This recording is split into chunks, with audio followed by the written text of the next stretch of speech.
सावधान। णमो अर्हन्ताडं णमो सिद्धाडमेडमो आयरियाडं णमो वज्झायाडं णमो लोये सवसाहुडं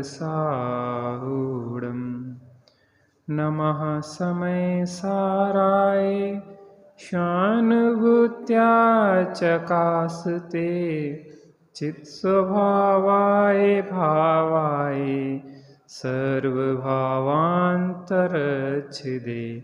वन्दितु शवसिद्धे ध्रुवमचलमणोभवं गतिं पत्ते वोच्छामि समय पाहुड मिडमो सुध केवली हरिदम् छिज्जदुवा भिज्जदुवा णिज्जदुवा अहवजादु विप्लयं जम्मा तम्मा गच्छदु तह विहुणा परिगहो मज्ज छेदाय भेदाय को ले जाए नष्ट बनो भले या अन्न को रीत जाए पर परिग्रह न मेरा हे अरे या अन्न को रीत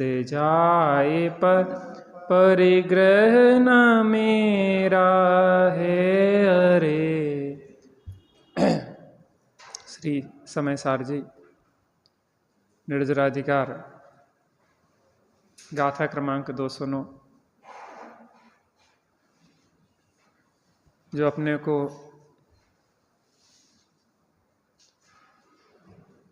अनंत शक्तियों का धारक चैतन्य रूपी चिंतामणि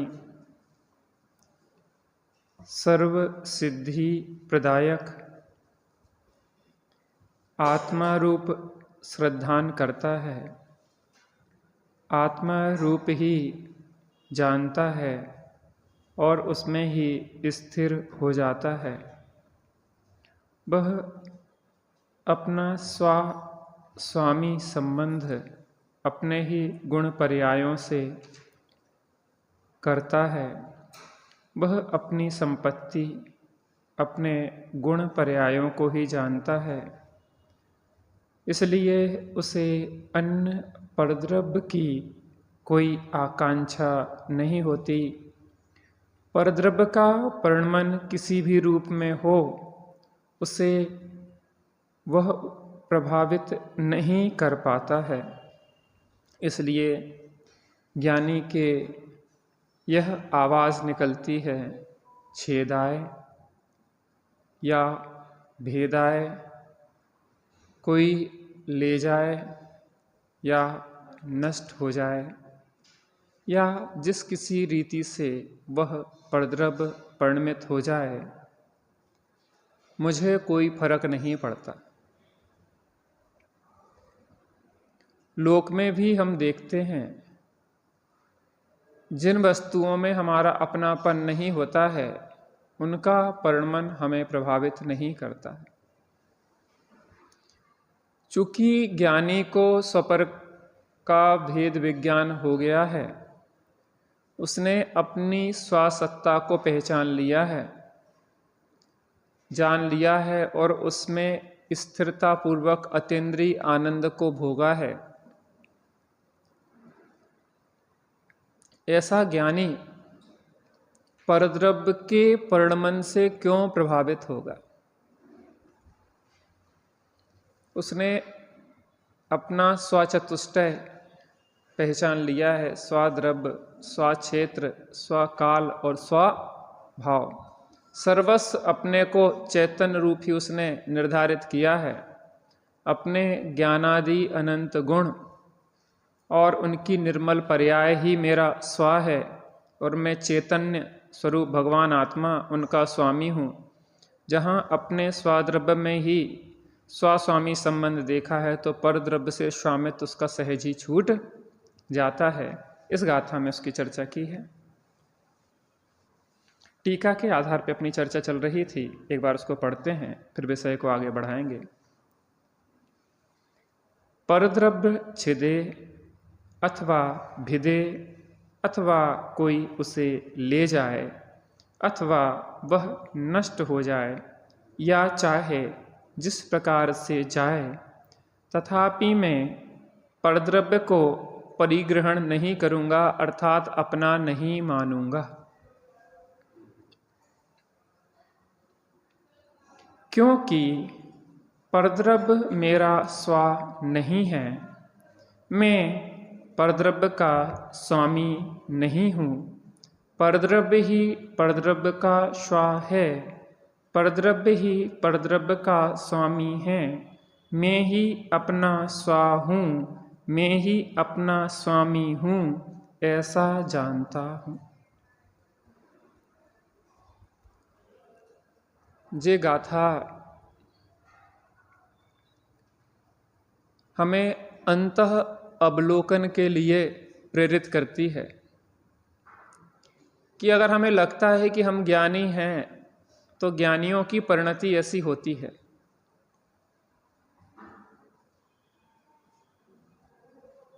ज्ञानी की परिणति ऐसी होती है कि शरीर, धन, कुटुंब, मकान, ये सब परद्रव्य है और इन परद्रव्य का किसी भी प्रकार से परिणमन हो, वह छेदा जाए, वह भेदा जाए, वह नष्ट हो जाए और जिस प्रकार से उसका परिणमन हो, मुझे कोई फर्क नहीं पड़ता।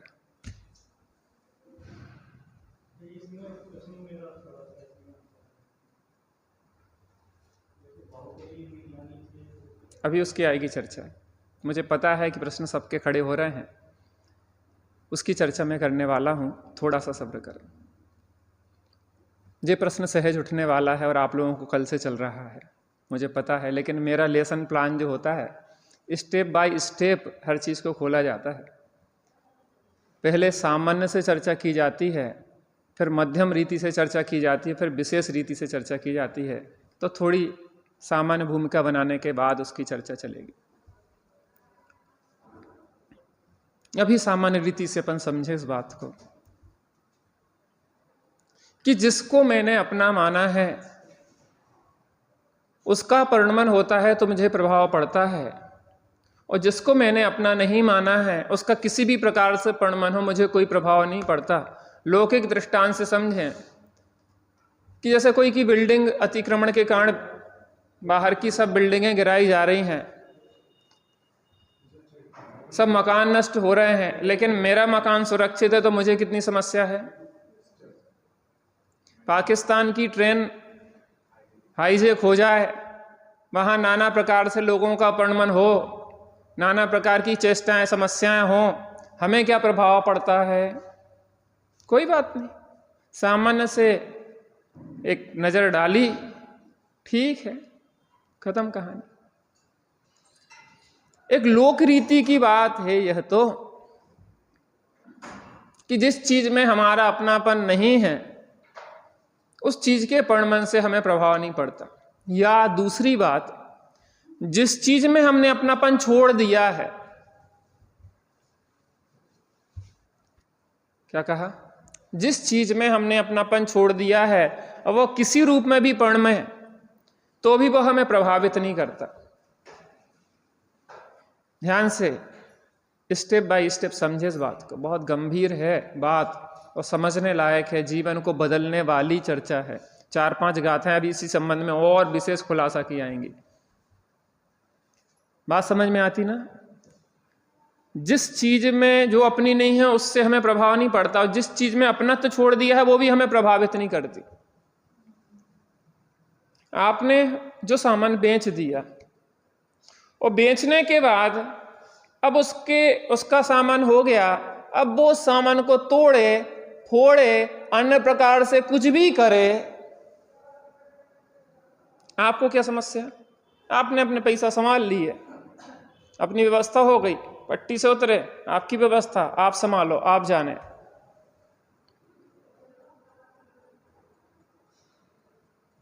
आपने बहुत कांच का सुंदर गुलदस्ता 5,000 रुपये का बेचा और गुलदस्ता बेचने के बाद उसको थमा दिया, उसको आपने पकड़ा दिया, वो नीचे उतरा और हाथ से छूट के चकनाचूर हो गया। आपको कितनी समस्या है? कितनी समस्या है? कोई समस्या नहीं है ना। तो पहली बात यह है कि जो परद्रव्य हैं वो परद्रव्य का परिणाम कैसा भी हो, हमें कोई समस्या नहीं होती। और जिसमें हमने स्वामित्व छोड़ दिया है तो उस स्वामित्व से छूटी हुई चीज के परिणाम से भी हमें कोई प्रभाव नहीं पड़ता। जिस मकान को हमने बेच दिया है, अब उसको तोड़े फोड़े गिरवाए दूसरा बनवाए, हमें क्या समस्या? नहीं है ना समस्या। अब थोड़े से और आगे बढ़े। ये शरीर है, अभी तक हमें इसमें स्वामित्व लग रहा था, स्वस्वामी संबंध लग रहा था, और यहाँ पे ज्ञानी ने अपनी आत्मा की अनुभूति कर ली है, अपनी स्वासत्ता को पहचान लिया है, अपना सीमांकन कर लिया है। अब उस सीमांकन के अंदर अपनी स्ववस्तु को संभाल लिया है, उसको पता पड़ गया है कि मेरी स्ववस्तु में कुछ होने वाला नहीं है। अब शरीर टूटे फूटे कुछ भी हो, मुझे कोई समस्या? कोई समस्या? देखो एक सामान्य सी बात है, चलो तब तक हमें ये समझ में नहीं आता कि अभी तो हमारे इसमें आत्मा है तो समस्या तो भी है नहीं है, वो भी मोह की समस्या है, चलो मान लो। लेकिन इसमें से प्राण निकल गए मान लो, तो आपने सुना होगा कपाल क्रिया की जाती है। क्या की जाती है? कपाल क्रिया की जाती है। तो क्या किया जाता है? उसका सिर फोड़ दिया जाता है। कपाल क्रिया में क्या कर दिया जाता है? सिर फोड़ दिया जाता है। कपाल क्रिया होती कब? जब मर जाता कोई व्यक्ति। हम अभी जिंदा हैं, अब हम मर गए हैं, आत्मा इसमें से निकल गई है और इसकी कपाल क्रिया करके सिर फोड़ा जा रहा है। कितनी समस्या? हमें कितनी समस्या, हमारे लोगों को कितनी समस्या। चलो हमारे जो परिवारीजन हमें बहुत प्रेम करते थे वो यहां से हमें ले जाएंगे और चिता में रख के जला देंगे, हमें कितनी समस्या। शरीर तो वही है ना, कोई समस्या? ज्ञानी को इसलिए समस्या नहीं होती। क्यों नहीं होती? अरे इसमें से चेतना निकल जाए, जितना जड़ तब है उतना ही जड़, जब तक चेतना है तब भी उतना ही जड़ है कि कुछ चेतना उसमें हो गई है। क्या कुछ अंश में चेतन हो गया है वो शरीर? अब बात यह है कि यहां पे एक चीज पर तो पर है ही, लेकिन जिसमें हमारा स्वामित्व था उसमें से मोह घट गया, मोह चला गया, तो फिर उसकी स्थिति हमें प्रभावित करती क्या? गंभीर विषय है, समझने लायक है, और ये चीज समझ में आ जाए तो जीवन की बहुत समस्याएं दूर हो जाए। शरीर में रहना अलग बात है और शरीर में अपनापन करना अलग बात है। समझ में आ रहा है इतना? अब आगे बढ़ते हैं। जो आप लोगों की समस्या बहुत चल रही है कल से, परद्रव्य छिदे अथवा भिदे अथवा कोई उसे ले जाए अथवा वह नष्ट हो जाए या चाहे जिस प्रकार से जाए, तथापि परद्रव्य को परिग्रह नहीं करूंगा, परद्रव्य को अपना नहीं मानूंगा। अब समझें इसको। जो अरिहंत परमात्मा है, शरीर उनके है ना, शरीर उनके है ना, तो शरीर का अनेक प्रकार से परिणमन हो, परम औदारिक रूप हो जाए तो क्या अहंकार होगा उन्हें? या जो भी स्थिति हो, उपसर्ग आदि नहीं होते, लेकिन कोई भी स्थिति हो रही है तो क्या वो प्रभावित हो रहे हैं? जब उनका शरीर छूट जाएगा, वो सिद्ध दशा को प्राप्त हो जाएंगे, तब उन्हें कोई प्रभावित होगा क्या? वो नहीं होंगे। इसका मतलब ज्ञानी प्रभावित नहीं होते। थोड़ा सा और नीचे है 11वें वार्ड में गुणस्थान में जहां यथाख्यात चारित्र है, यथाख्यात चारित्र में कसाय संजुलन होते हुए भी संजुलन कसाय अपना काम नहीं कर पा रही है, क्योंकि या तो वह दबी हुई है या वो क्षय को प्राप्त हो गई है। 11वें में दबी है और 12वें में क्षय को प्राप्त हो गई है, तो वहां भी कोई समस्या, नो प्रॉब्लम। नीचे आए थोड़ा सा, 7वें, 8वें, 9वें, 10वें गुण स्थान में जहां पे अप्रमत्त गुण स्थान है या श्रेणी में आरूढ़ योगीजन है, वहां भी शरीर की कोई भी दशा बने, वहां कोई समस्या, क्योंकि उपयोग तो स्वरूप में लगा है, शरीर की क्या स्थिति बन रही हो ना, कोई ज्ञान ही नहीं हो रहा उस संबंध में। अब और नीचे आए, 6वें गुण स्थानवर्ती मुनिराज प्रमत्त दशा में है, उपयोग अभी बाहर है और शरीर में उपसर्ग परिसय किए जा रहे हैं, शरीर को काटा छेदा जा रहा है, भेदा जा रहा है, छेद छेद किए जा रहे हैं, टुकड़े टुकड़े किए जा रहे हैं, तो भी समस्या, समस्या की नहीं समस्या।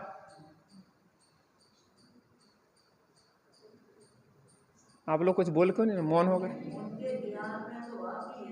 हम समस्या की बात कर रहे हैं, ज्ञान की बात। ज्ञान तो अरिहंत भगवान के ज्ञान में नहीं आएगा क्या? अरे हम इतना सा पूछ रहे, अरिहंत भगवान के ज्ञान में उनका शरीर छूट रहा है, अब सिद्ध दशा हो रही है, क्या उनके ज्ञान में आती है कि नहीं आती है? तो मुनिराज के ज्ञान में भी आ रही है, तो क्या दिक्कत है?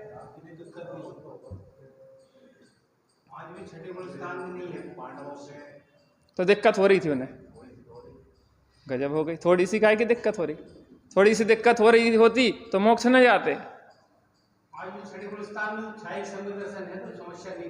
जरूरी नहीं है छायक हो, क्षयोपशम भी हो सकता है।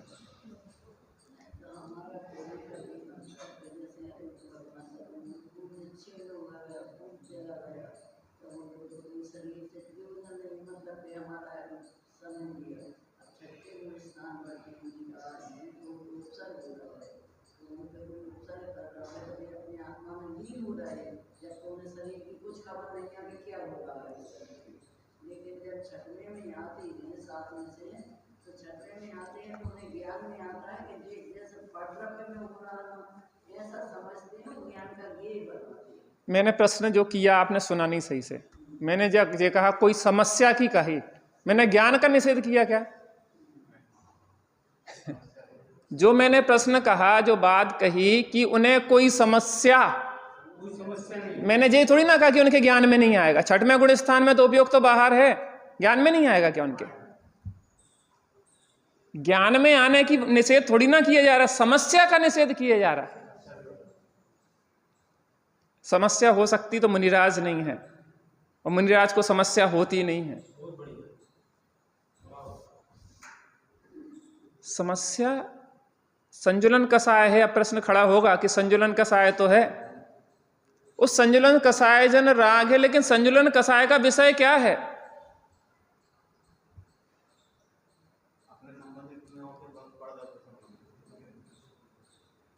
जैसे पानी पे खींची हुई रेखा होती ना, यहाँ विकल्प उठता है और यहाँ समन को प्राप्त हो जाता है, इतना क्षण मात्र का विकल्प होता है। ज्ञान में वो जान रहे हैं, जैसे इस रूमाल को फाड़ा जा रहा है, तोड़ा जा रहा है, काटा जा रहा है, इस रूमाल को भिन्न जैसे जानते हैं, उतना ही भिन्न शरीर को भी जानते हैं।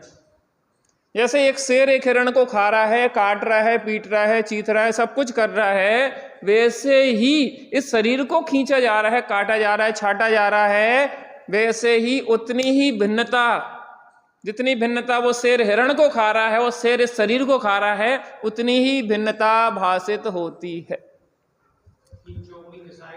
अब नकुल सहदेव मुनिराज के बारे में विचार करो कि वो तो नहीं जा पाए मोक्ष, लेकिन उन्हें ये विकल्प नहीं हुआ कि शरीर पे उपसर्ग हो रहा है, कि मुझ पे उपसर्ग हो रहा है। उन्हें ये विकल्प आया था कि देखो महामुनिराजों के ऊपर उपसर्ग हो रहा है, जो किसी का अहित नहीं चाहते हैं, अपने नहीं, वो अन्य भाइयों के ऊपर कैसा उपसर्ग हो रहा है, जो किसी का परमाणु मात्र का भी अहित नहीं चाहते हैं, तृण मात्र को तकलीफ नहीं पहुंचाना चाहते हैं, उन मुनिराजों के ऊपर उपसर्ग कर रहे हैं। और ये बेचारे कितने कर्मों को बांध रहे हैं, इनको कितनी पीड़ा भोग रहे हैं और भोगना पड़ेगी भविष्य में। उस चीज का विकल्प आया, ना कि शरीर को जलाया जा रहा है, ये विकल्प आया।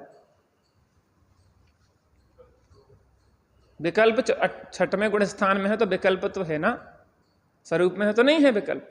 अब थोड़ा नीचे आ जाओ, पंचम गुण स्थानवर्ती के पास आ जाओ। अब पंचम गुण स्थानवर्ती जो है उसके दो कसायों का भी उदय है और दो कसायों का अभाव है। तो शरीर को काटा जा रहा है, छाटा जा रहा है, संपत्ति को उसके नष्ट किया जा रहा है, परिवार कुटुंब के प्रति दुर्व्यवहार किया जा रहा है। अभी चूंकि राग है भूमिका जन्य, तो भूमिका जन्य देखो 4 प्रकार की हिंसा हो, आरंभी, उद्योगी, विरोधी और संकल्पी। तो एक संकल्पी हिंसा का त्यागी है अभी वो, एक संकल्पी हिंसा का त्यागी है, आरंभी, उद्योगी और विरोधी हिंसा का त्यागी नहीं है। तो उसके प्रति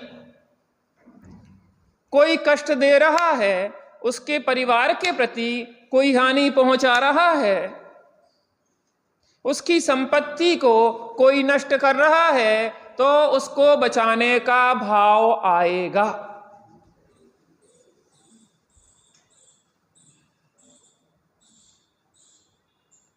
बचाने का भाव आएगा, बचने का भाव आएगा, भूमिका अनुसार वो भी।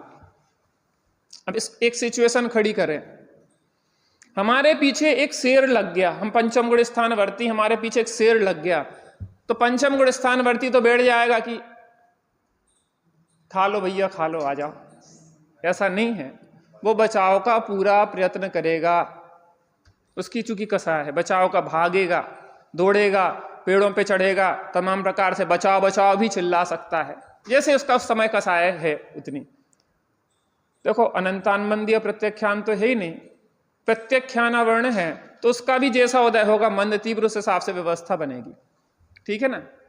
अब इसमें समझो कि वो भाग रहा है, बचाव कर रहा है, सब कुछ करता हुआ दिखाई दे रहा है, लेकिन श्रद्धा क्या बोल रही है? चारित्र मोह की आवाज अलग निकल रही है, मुझे बचा लो, मरा जा रहा हूं, मैं ऐसा कर रहा हूं, भैया जिस खा लेगा, ऐसा बोलते हुए भी अंदर की श्रद्धा की आवाज क्या निकल रही है? देह मरे पर मैं नहीं मरता, अजर अमर हूँ आत्म स्वरूप, सहजानंदी शुद्ध स्वरूपी, अविनाशी हूँ आत्म स्वरूप। कभी कभी आप देखते ना फिल्मों के पीछे एक बैकग्राउंड म्यूजिक चलता रहता है, जो कहानी चल रही है उसके पीछे एक बैकग्राउंड म्यूजिक चलता है, कंटिन्यू चलता रहता है। जैसा सीन होता है उस तरीके का बैकग्राउंड म्यूजिक होता है। इमोशनल सीन होगा तो वो म्यूजिक कैसा होगा? इमोशनल होगा। प्रसन्नता का होगा तो प्रसन्नता का, भय का होगा तो भय का, सब चीजों का चलता रहता है। ज्ञानी के एक बैकग्राउंड म्यूजिक चलता रहता है,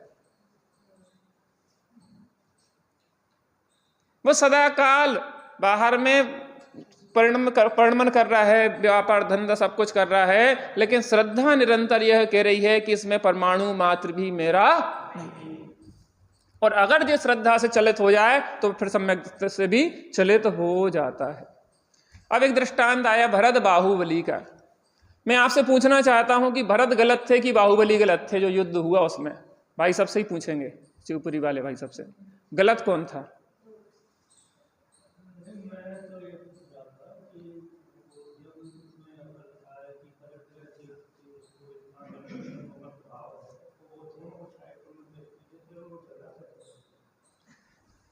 मैं पहले ये पूछना चाहता हूं, एक प्रश्न आपसे प्रति प्रश्न करना चाहता हूं, गलत कौन था? भरत गलत थे कि बाहुबली गलत थे? अभी भाई साहब से प्रश्न है। हाँ,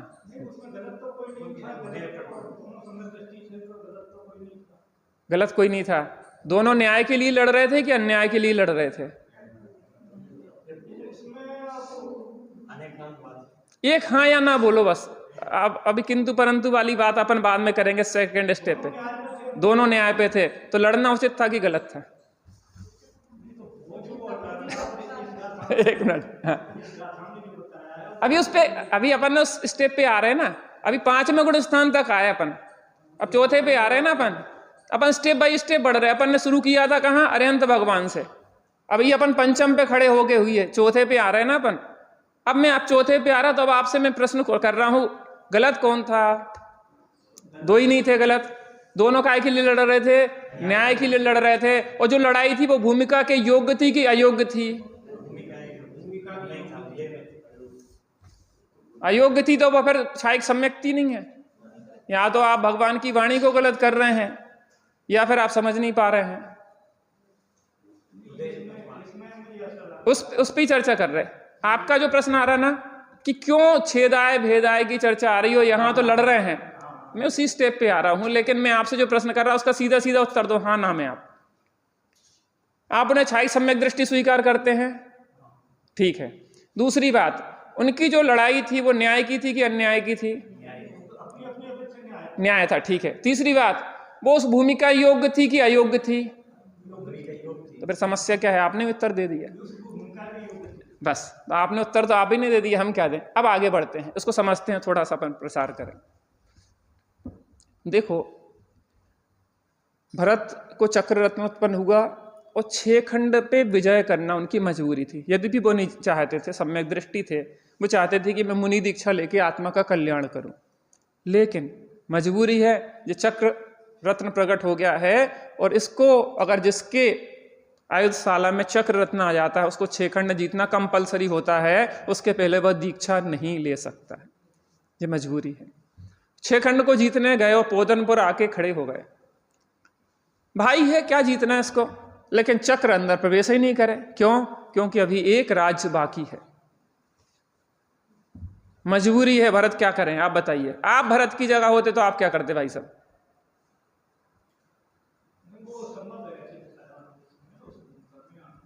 अब उनने बाहुबली से कहा कि भाई तुम तो मेरे बिल्कुल इष्ट हो, नजदीकी हो, मेरे प्राणों से प्यारे हो, लेकिन मैं क्या करूं, मजबूरी चक्र की है।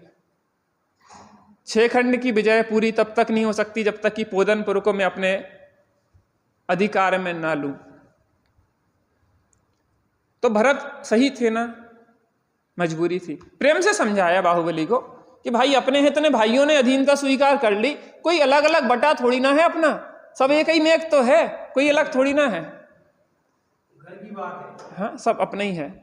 लेकिन बाहुबली को भी लगा कि यार देखो, हमारा भी न्याय से पिताजी ने सबको अपना अपना हिस्सा दिया, तू अपना सब पे करना राज्य, अकेला पोदनपुर के पीछे क्यों पड़ा है? एक तो रहने दे मेरे लिए, मुझे पिताजी ने दिया यार, प्रॉपर्टी जो मेरी है मुझे बंटवारे में मिली है, तो मैं अन्याय कर रहा हूं क्या?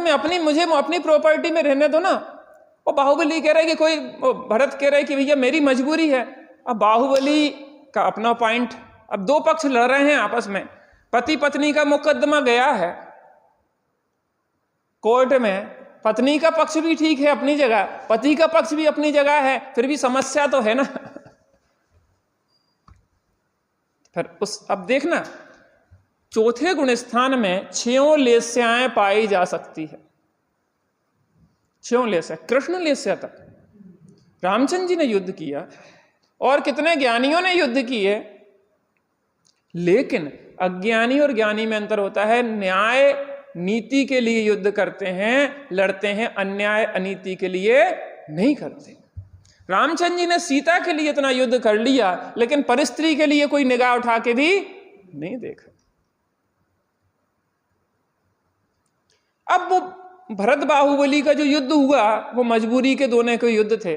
मैं ये कह रहा हूं, युद्ध करते हुए भी श्रद्धा क्या बोल रही थी, बैकग्राउंड म्यूजिक क्या चल रहा था कि परमाणु मात्र भी मेरा नहीं है, अहम एको खलु शुद्धो दंसणाणमय्यो सदारुवी णवियथमज किंच भी अन्नम परमाणु में तंपी। जे गूंज किसी समय बंद हो गई क्या? अगर जे गूंज बंद हो जाए श्रद्धा की तो वो मिथ्यात्वी है, सम्यक्त्वी नहीं है। अब वो जो कसाय है ना, 3 कसाय का उदय चल रहा है, वो 3 कसाय के उदय में उस जाति के भाव आ जाते हैं। निंदा गर्हा भी चलती रहती है, और जब निंदा गर्हा होती है तभी तो वो छोड़ के चले गए दोनों के दोनों। बाहुबली तो तत्काल चले गए। समारोह पंचायत, जो परिग्रही समस्या का कारण है ना, अरे एक चील, एक रोटी का टुकड़ा लिए एक रोटी लिए जा रही थी और सब चीलें उसके ऊपर झपट रही थी, तो चील को सुखी होने के लिए क्या करना चाहिए? अपन को क्या करना चाहिए कि और ज्ञातना चाहिए है? अपन को क्या करना चाहिए? और इकट्ठो कर जाओ। पहले 2 घंटा व्यापार कर रहे थे, फिर 4 घंटा, फिर 6 घंटा, फिर 8 घंटा, फिर 24 घंटा।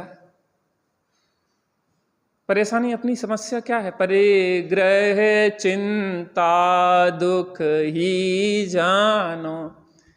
बाहर में तो गाते रहे परिग्रह चिंता दुख ही जानो, और बैकग्राउंड म्यूजिक चले परिग्रह से ही प्रभुता मानो। अज्ञानी का बैकग्राउंड म्यूजिक अलग चलता है, ज्ञानी का अलग चलता है। अज्ञानी भेद विज्ञान की बड़ी बड़ी बातें करेगा, अरे मेरा कुछ नहीं है, और अंदर में पूरी आसक्ति से अंदर बैकग्राउंड म्यूजिक चलेगा कि सबको मैं हड़प लूं। और ज्ञानी बाहर में लड़ता हुआ, 6 खंड जीतते हुए सब कुछ करता हुआ दिखेगा, लेकिन ये गूंज चलेगी कि परमाणु मात्र मेरा नहीं।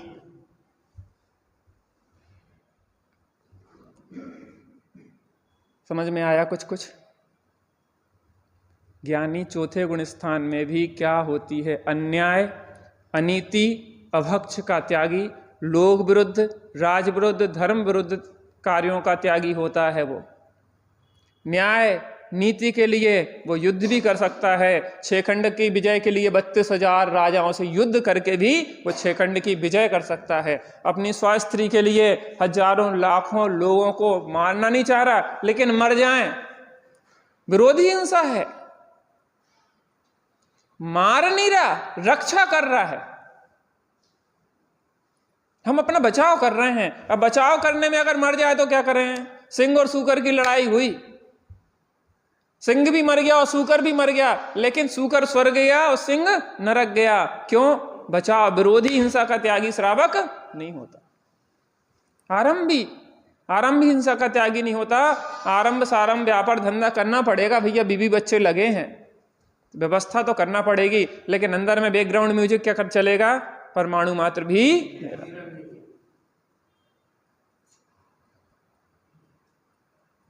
घर गृहस्थी के काम करना पड़ेंगे, रोटी पानी बनाना पड़ेगी, सब व्यवस्थाएं, बच्चों को पालना पड़ेगा, लेकिन बैकग्राउंड म्यूजिक क्या चलेगा?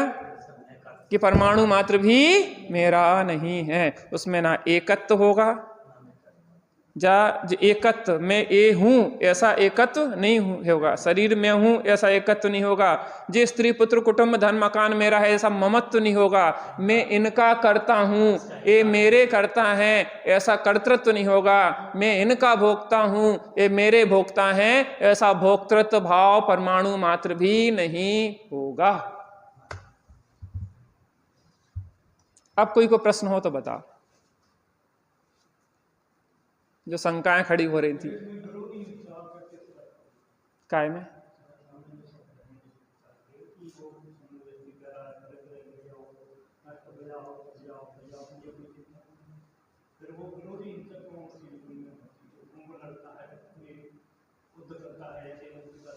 हाँ, आपका प्रश्न अच्छा है।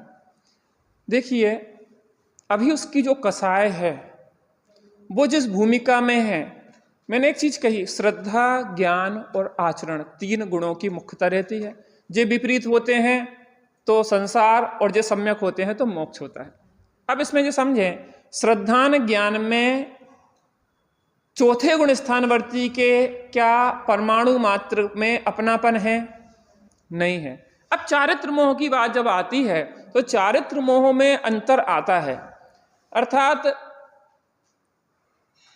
11वें 12वें गुण स्थान में यथा चारित्र है, ठीक है ना। नीचे 7वें आधे गुण स्थान में क्या है? पूर्ण चारित्र है, सकल चारित्र है। 5वें गुण स्थान में देश चारित्र है, और चौथे गुण स्थान है अविरति दशा है।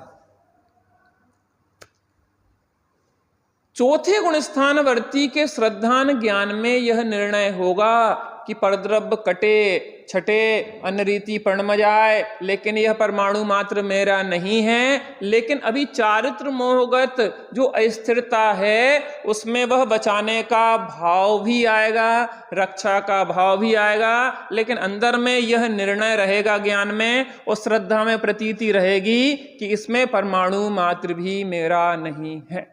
यद्यपि सामान्य दृष्टि से इसमें विरोध भाषित होता है, लेकिन जब हम वास्तव में यथार्थता में देखेंगे तो इसमें कोई विरोध है नहीं।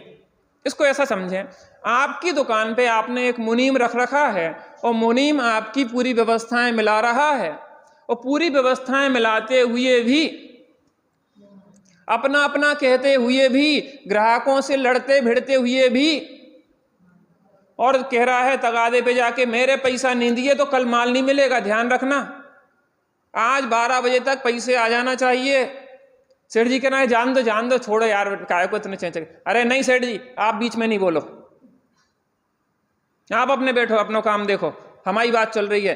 ये पैसा ही नहीं देता है, परेशान कर रखा है, तगादा तो हमें करने पड़ता, आपको कहा है, आपने तो कह दी कि जान दो। भाई सब मैं ये कह रहा हूं, उस मुनीम को कितनी समस्या है और सेठ जी को कितनी समस्या है। ऐसे ही अविरत सम्यक दृष्टि की व्यवस्था है, उसके भी कसाय है। उस कसाय में जैसे मुनीम अपना व्यापार खुद का नहीं कर पा रहे जब तक पूंजी नहीं हुई, लेकिन क्या ये नहीं चलता हमेशा कि जब पूंजी हो जाए तो मैं अपना व्यापार कर लूं, इसकी नौकरी नहीं करना। ऐसे ही अभी कर्म का तीव्र उदय है कि तीव्र उदय में मजबूरी में धक्का घलने से जुड़ जाता है और जब ने उसको व्यवस्था करना पड़ती है। लेकिन अंदर में जो श्रद्धा है कि कब धन सु अवसर पाऊं, जब निज में ही रम जाऊं, कर्तादिक भेद मिटाऊं और रागादि दूर भगाऊं, कर दूर रागादि निरंतर आत्म को निर्मल करूं, धीरे धीरे मुनि दशा धारण करूं और अरहंत सिद्ध दशा प्राप्त करके समस्त कसायों का नाश करूं। देखो ज्ञानी के कसाय होती है, वो कसाय जो भी शेष है वो भी सुख नहीं देती, दुख देती है। भले अनंत संसार का बंध नहीं करे, लेकिन फिर भी बंध तो करती ही है। तो वो निरंतर उस को भी क्या करता है, हे जानता है, छोड़ने का अभ्यास करता है, तभी वो मुनि दशा धारण करता है और साधना पूर्वक अरिहंत सिद्ध दशा को प्राप्त करता है। श्रद्धा और ज्ञान की तरफ से उसको यही चलती रहती है प्रतीति कि परद्रव्य छेद आए, भेद आए या अन्य रीत प्रणम जाए, लेकिन परमाणु मात्र मेरा नहीं है। ऐसी मान्यता क्या किसी के भी होती है ज्ञानी के? अब चारित्र मोहगत प्रणमन में अंतर देखा जाता है, उसकी चर्चा अपन ने करी है। अभी तो अपना समय हो गया है, शेष चर्चा अपन क्रम से करेंगे। अभी थोड़ी देर के लिए बैठ के विचार करते हैं।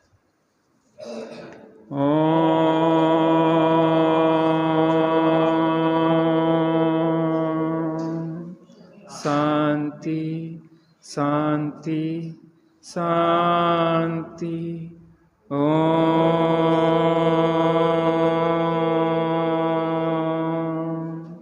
शांति शांति शांति।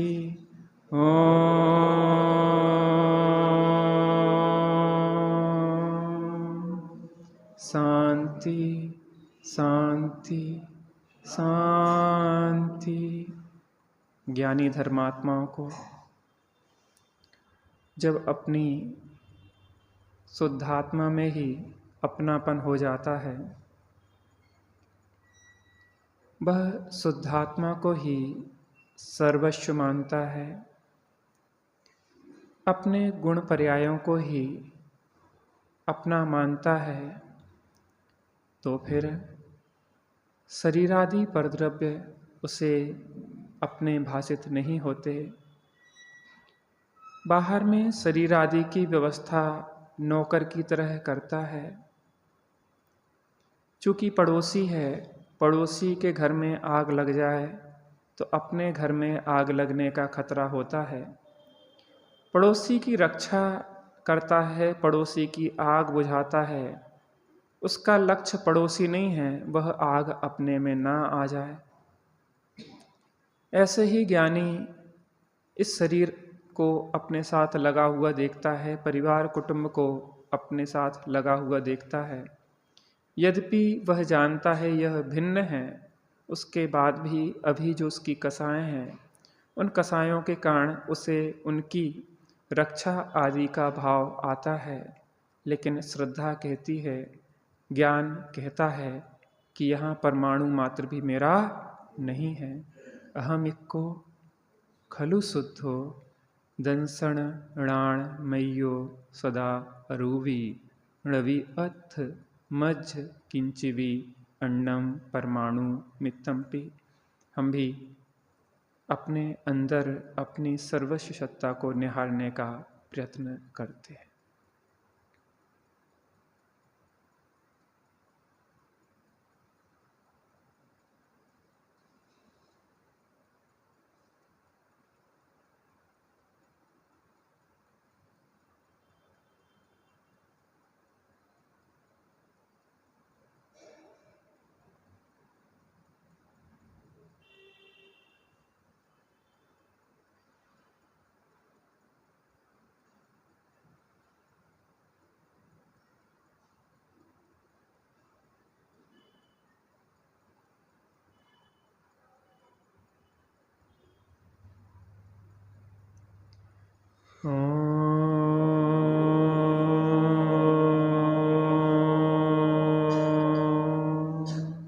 शांति शांति शांति।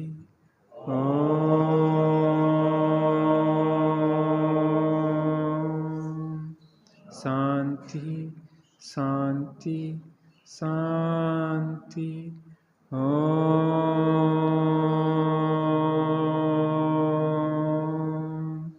शांति शांति शांति।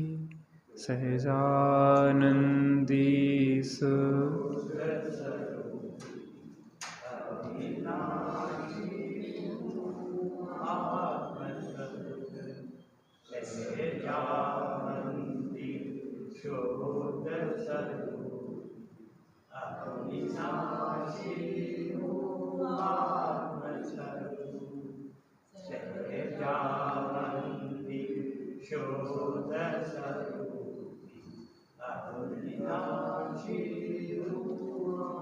शाम को 8 बजे से 9 बजे तक स्वाध्याय यहाँ पे होगा, लाभ ले सकते हैं। निज निधि निज में बताई, यह अनंत उपकार है, उसके लिए जिनवा माँ को वंदना सतबार।